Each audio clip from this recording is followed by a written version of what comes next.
pessoal, tudo bem? Na aula anterior a gente falou sobre ciclo circadiano e também sobre crononutrição, a importância que existe em se alinhar com esses ciclos que são naturais do sono e do momento em que a gente precisa estar desperto. E dessa vez eu quero falar sobre alimentos e nutrientes que se encaixam e quais são os disruptivos desse ciclo circadiano. Então, sobre a aula anterior, aqui tem um bloco onde você pode deixar alguma observação. Então, eu quero saber o que você aprendeu da aula anterior, certo? Bem, para agora, eu quero que você entenda, tá?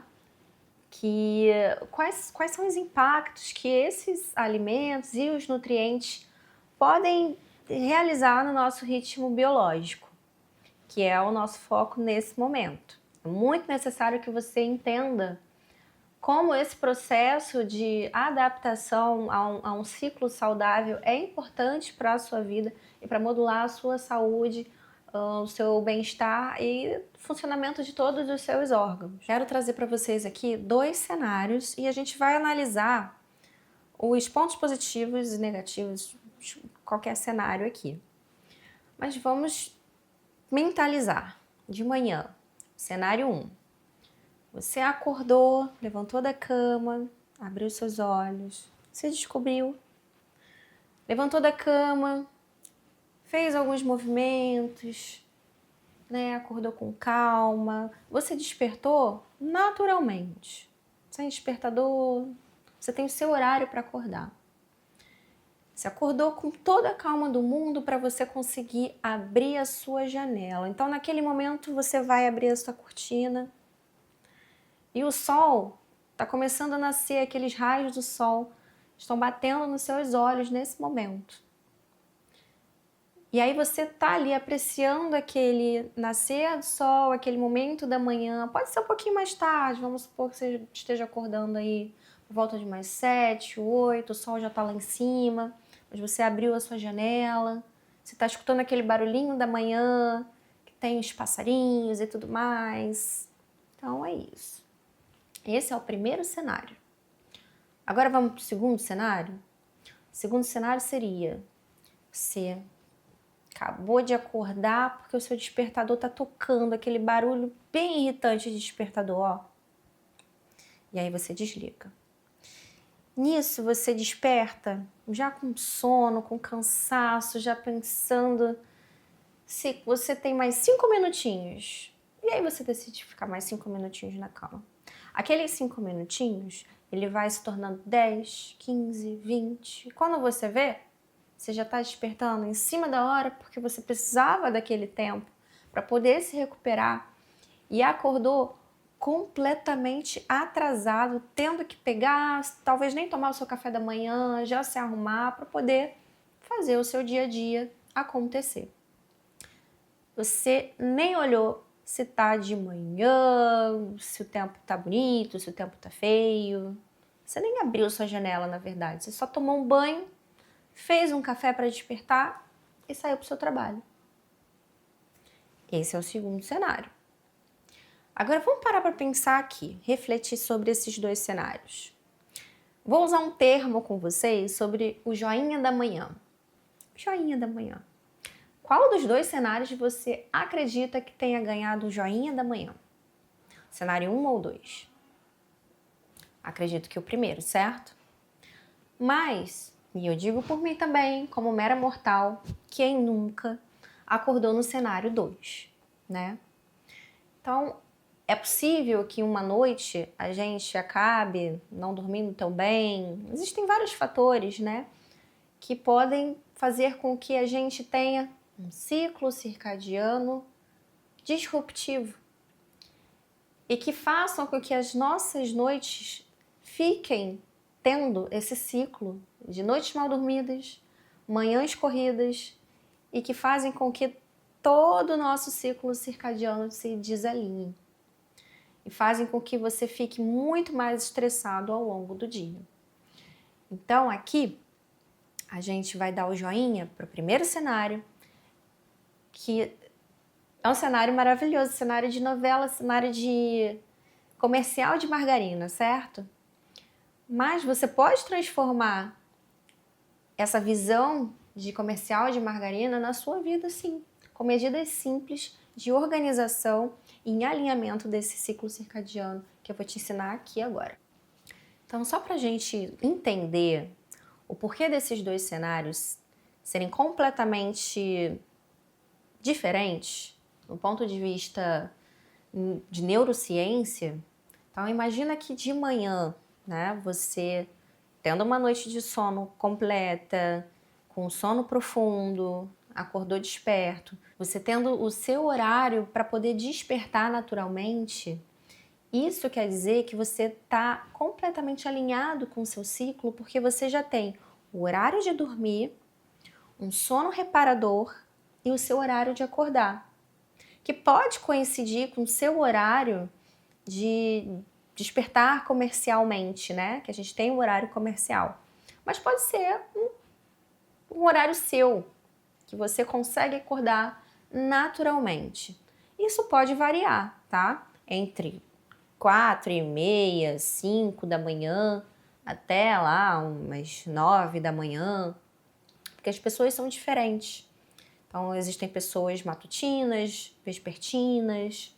Então, ali você tem uma liberação do cortisol que não é igual para todo mundo, né? E o cortisol é esse hormônio que deixa a gente alerta. Então, o momento em que você vai ali abrir a sua janela para poder receber os raios solares, que é uma iluminação natural que vai bater na sua retina e vai ativar o primeiro relógio biológico. Esse primeiro relógio biológico vai ativar outros relógios biológicos que não são dependentes da iluminação, mas eles recebem o feedback desse primeiro relógio biológico. E aí você começa a ativar relógios biológicos que estão no seu sistema gastrointestinal para poder começar a liberar ali aquelas substâncias que fazem parte da nossa digestão, entre outros relógios biológicos que também podem ser ativados a partir desse primeiro. E aí a gente passa a ter um alinhamento desse ciclo, né? Que você vai ter o seu tempo, você vai acordar sem estresse, você vai ter o tempo de fazer a tua refeição do café da manhã e conseguir organizar o seu trabalho para que você tenha menos estresse durante o dia.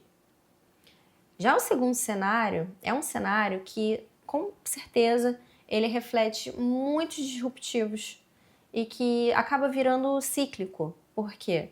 Você acorda já muito cansado, que é um sinal de que ou você dormiu muito tarde, ou você teve dificuldade para dormir, ou você está tendo dificuldade em ter um sono profundo, e aí você já acorda cansado, está tendo falta de organização dentro dos horários de dormir ou de acordar, e teve que acordar com o despertador. É claro que nem todas as pessoas vivem, né, num mundo perfeito onde a gente consegue despertar naturalmente, mas aquele despertador que você vai adiando, aquilo ali, com certeza, vai te gerar uma quantidade de estresse muito grande, consequentemente, de hormônios relacionados ao estresse.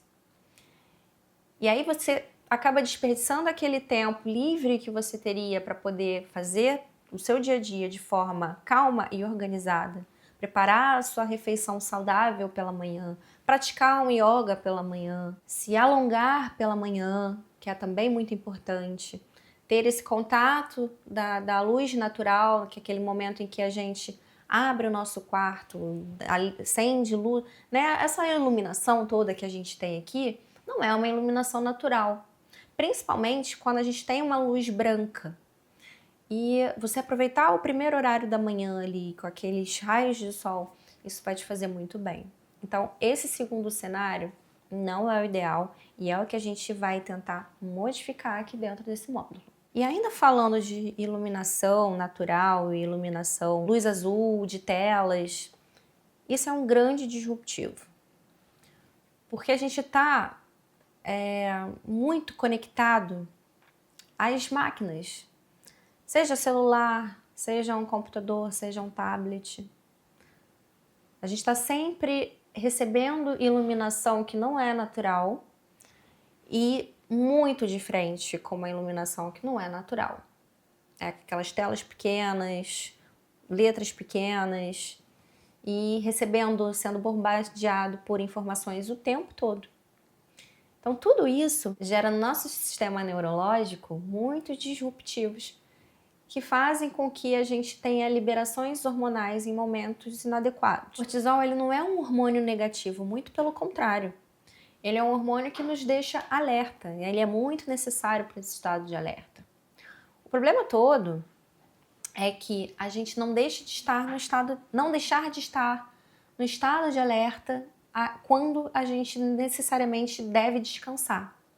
E é por isso que muitas das vezes a gente tem uma qualidade de sono inadequada, porque no momento em que um outro hormônio deve estar em ação, que é a melatonina, a gente ainda está produzindo cortisol.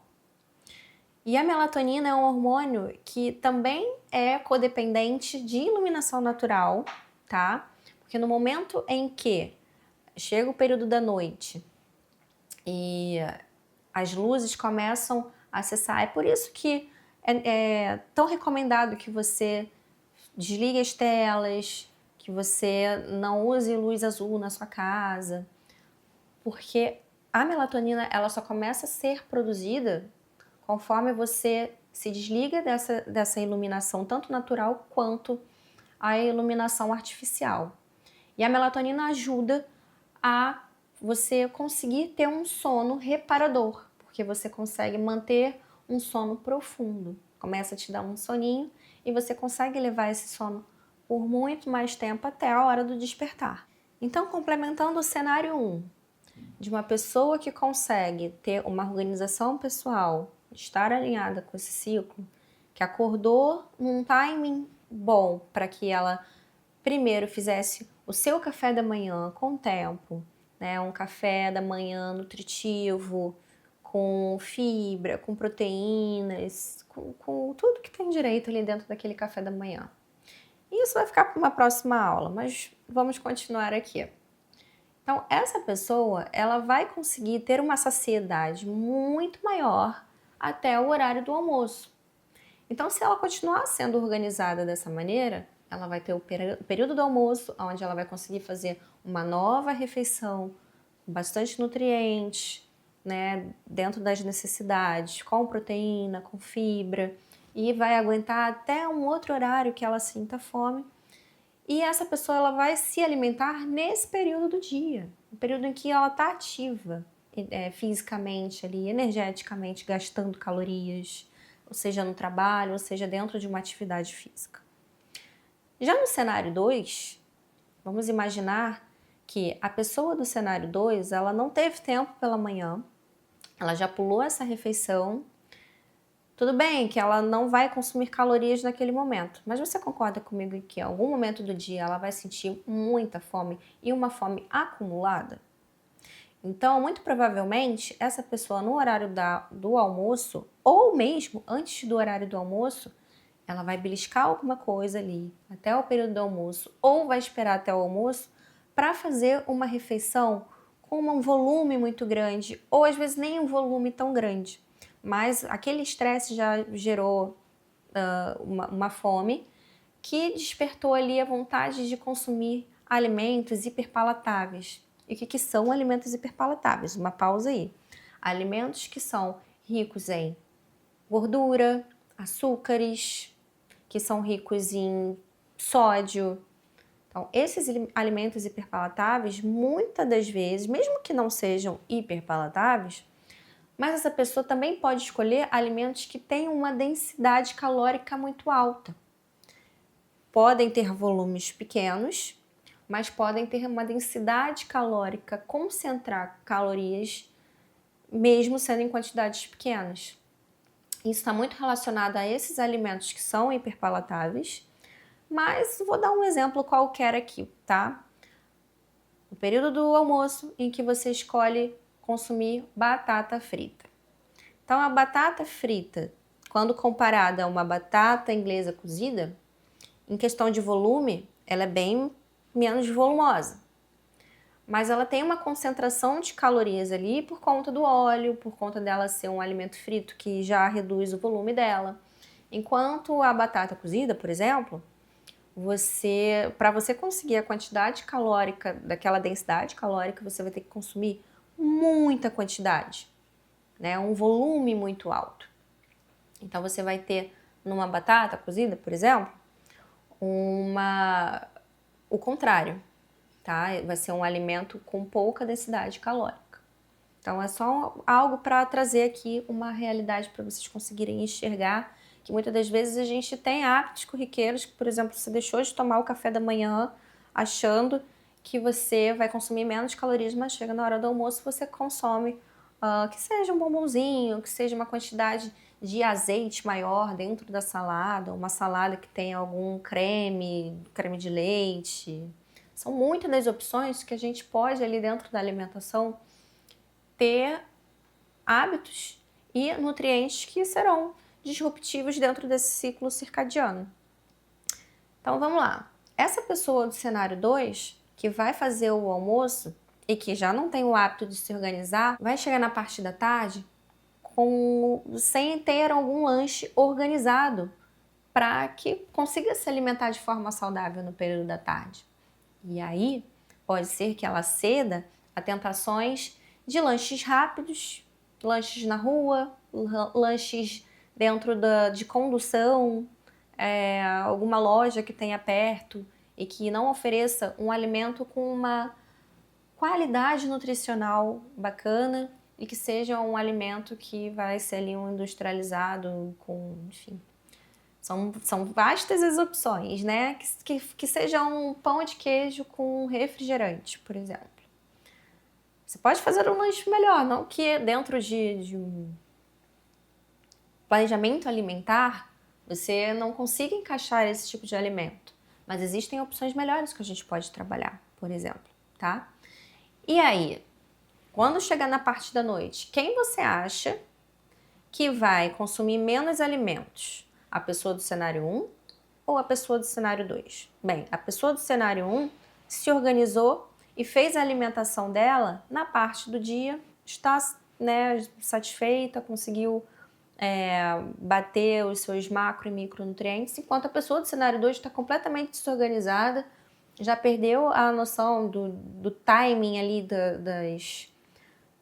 das suas refeições, da sua fome, e vai chegar na parte da noite com um pouquinho mais de apetite, até porque ela se privou na parte do dia. Então, assim, já temos aqui até uma resposta, né? Já até brifei para vocês. Esse cenário 2 é um cenário que a gente precisa evitar. Então, vamos para o questionamento pessoal. Quantas vezes vocês costumam comer tarde da noite? Quantas vezes durante a semana dá vontade de beliscar alguma coisinha antes de dormir? Se tratando de mulheres que têm um período específico do mês da TPM, muitos de vocês vão dizer uma frequência que a gente precisa realmente avaliar para saber se é um período específico da semana, dentro do mês ali. O que está acontecendo com os nossos hábitos? Vamos começar a pensar e refletir sobre o nosso corpo e entender o nosso corpo, tá? Entender sobre a sua fome. Entender sobre o que é uma fome realmente fisiológica de uma fome hedônica, porque isso também tem diferença. A fome fisiológica, ela é inespecífica, ela não tem um nome. Você simplesmente sente fome no período da noite. E é claro que você precisa atender isso. Você não vai dormir com fome, né? Só porque você programou. Então é o caso de você ver com um profissional ou rever a sua dieta para ver se realmente não está faltando caloria ali, se não está faltando nutriente dentro daquele horário. Porque você realmente precisa comer alguma coisa. Já a fome hedônica, não. É aquela fome que ela vai ter um nome específico. Você fez a sua refeição ou não fez a sua refeição, mas aquela refeição tem nome. Eu não quero comer isso aqui, eu não quero comer essa salada, esse franguinho que está pronto. Eu quero comer tal coisa. E eu vou buscar aqui essa tal coisa e vou pedir essa tal coisa. Ou não, já está aqui, eu quero comer um docinho, um negócio específico. Isso é uma fome hedônica que a gente precisa diferenciar na nossa cabeça e começar a refletir sobre ela. Por que que você tem a necessidade de consumir esse alimento que tem um nome muito específico? Será mesmo que você está com fome ou que você está comendo os seus próprios sentimentos? Então, vamos pensar no período da noite, como isso pode impactar negativamente no nosso sono. Então, se no período da noite você escolhe qualquer alimento, tá? Um alimento que pode ser muito pesado, muito gorduroso, com uma carga de açúcar. E quando eu falo de açúcar, não é o açúcar em si, é a quantidade de carboidrato para aquele momento. Isso pode fazer com que você tenha um sono que não seja reparador, certo? Então, o nosso corpo, ele precisa se preparar para o sono. Alimentos leves vão fazer com que a gente demande menos energia na nossa digestão e que a gente possa ter uma tranquilidade maior na hora de dormir. Já alimentos mais pesados vai fazer com que o seu corpo trabalhe mais, né? Que você despenda muito mais energia naquele processo digestivo daquele alimento. Então, dentro desse cenário, a gente não vai conseguir ter um sono tranquilo. E aí pode ser que você tenha dificuldade ou de pegar no sono ou manter esse sono durante o período da noite. Um outro fator também é a hidratação. Então, se no período do dia você consegue lembrar de beber água, tá? Você faz a maior parte da sua hidratação no período do dia, consequentemente, na parte da noite, você vai sentir menos sede. Agora, se a gente vai para o contrário, passou o dia, tudo muito corrido, não tem tempo, não lembra, né? Não tem muito acesso a um copo ali, um bebedouro. Você vai acabar esquecendo de beber água. Só que essa conta da hidratação, ela vai chegar. E vai chegar no período da noite. E aí, no período da noite, você vai beber água. Quando chegar de madrugada, a sua bexiga, né? O seu rim, ele vai estar funcionando. E aí você vai querer urinar. Então pode ser o caso de você acordar e interromper a qualidade do seu sono porque você precisa urinar durante a parte da noite. Então é mais um ponto para a gente observar, tá? Que a hidratação ela também precisa ser realizada no período do dia. Então aqui a gente falou de duas coisas. Alimentação de uma forma geral e hidratação. Então quantas vezes à noite, né? Para pensar quantas vezes você se sentiu muito pesado na hora de dormir e se isso teve uma influência na qualidade do seu sono, nos seus sonhos, ao acordar, já acordou mais enjoado, enfim. E quantas vezes à noite, né, quando você deixou de se hidratar na parte do dia, você teve que se hidratar na parte da noite e teve que acordar de madrugada para poder ir ao banheiro. Ou mesmo acordou com sede de madrugada, tendo que buscar um copo de água. Isso também é possível. Como essas duas coisas podem ter afetado a qualidade do seu sono? Vamos começar a melhorar a partir de agora? Então vamos fechar essa pauta. E agradeço pela sua atenção, espero que você tenha gostado desse tópico. Para o próximo, a gente vai abordar melhor sobre a cafeína, os efeitos da cafeína, e também de alimentos ricos em açúcar sobre a crononutrição e como isso impacta positivo ou negativamente no seu ciclo circadiano. Espero para a próxima aula. Um beijinho!